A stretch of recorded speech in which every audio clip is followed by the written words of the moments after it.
بسم اللہ الرحمن الرحیم۔ اللہ کے نام سے شروع جو بڑا مہربان اور نہایت ہی رحم کرنے والا ہے۔ صلو علی الحبیب صلی اللہ تعالی محمد۔ مجھے اپنے ساتھ ساتھ لوگوں کی اصلاح کی کوشش کرنی ہے انشاءاللہ عز و جل۔ چلے آئیے آج ہم اپنی ویڈیو کا آغاز کرتے ہیں۔ السلام علیکم ورحمۃ اللہ وبرکاتہ۔ خوش آمدید آپ سب کو تجوید آسان انداز میں علم و ایمان کے ساتھ۔ آج ہم ایک نئے سبق کا آغاز کرنے جا رہے ہیں۔ آج ہم پڑھنے جا رہے ہیں سبق نمبر 4 تنوین۔ آئیے آسان انداز میں سمجھتے ہیں تنوین کیا اور اسے کیسے پڑھا جاتا ہے۔ تو چلیے آئیے دیکھتے ہیں تنوین آخر ہے کیا، تنوین کیا ہے۔ پیارے بچوں، جب کسی حرف پر 2 زبر، 2 زیر یا 2 پیش لگتے ہیں تو اسے تنوین کہا جاتا ہے۔ تو چلیے آئیے ہم دیکھتے ہیں یعنی 2 زبر سے بنتا ہے تن، 2 زیر سے بنتا ہے تن اور 2 پیش سے بنتا ہے تن۔ تن، تن، تن، یعنی تا 2 زبر تن، تا 2 زیر تن، تا 2 پیش تن، تن، تن، تن۔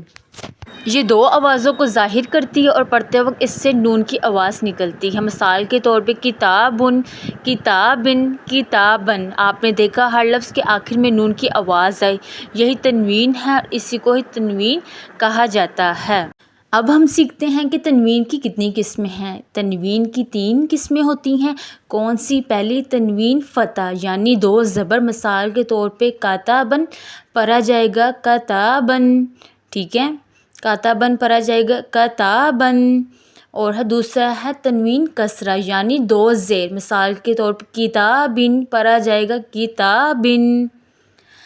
تنوین تیسری قسم ضمہ یعنی 2 پیش کو کہتے ہیں، مثال کے طور پر کتابن پڑھا جائے گا کتابن۔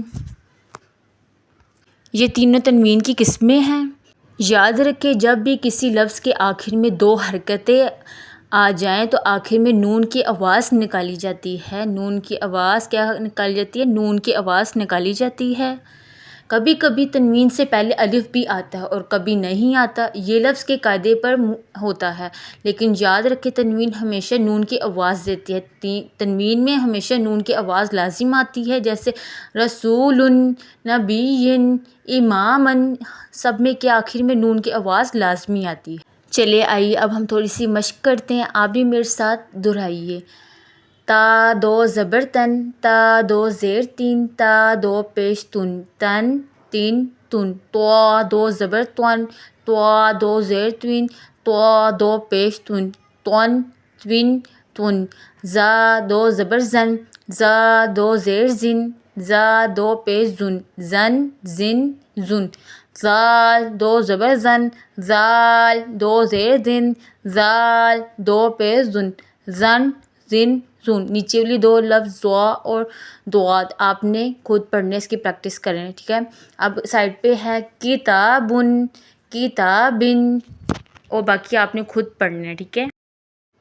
چلے آئیے آج ہم سبق کا خلاصہ دیکھتے ہیں کہ آج ہم نے کیا کیا سیکھا۔ تنوین 2 حرکتوں کو کہتے ہیں، پہلا پوائنٹ ہم نے یہ سیکھا۔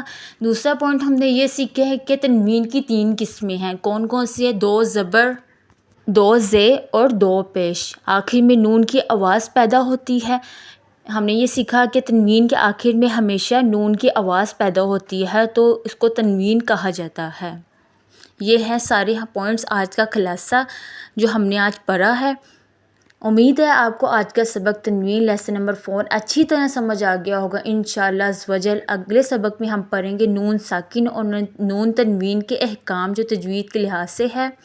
اگر ویڈیو پسند آئی ہو تو لائک کریں، کمنٹ کریں اور چینل کو سبسکرائب کرنا نہ بھولیں تاکہ اگلا سبق سب سے پہلے آپ تک پہنچ سکے۔ آخر میں دعا ہے اللہ تعالی ہمیں قرآن کو صحیح تجوید کے ساتھ پڑھنے، سمجھنے اور اس پر عمل کرنے کی توفیق عطا فرمائے۔ آمین ثم آمین یا رب العالمین۔ السلام علیکم۔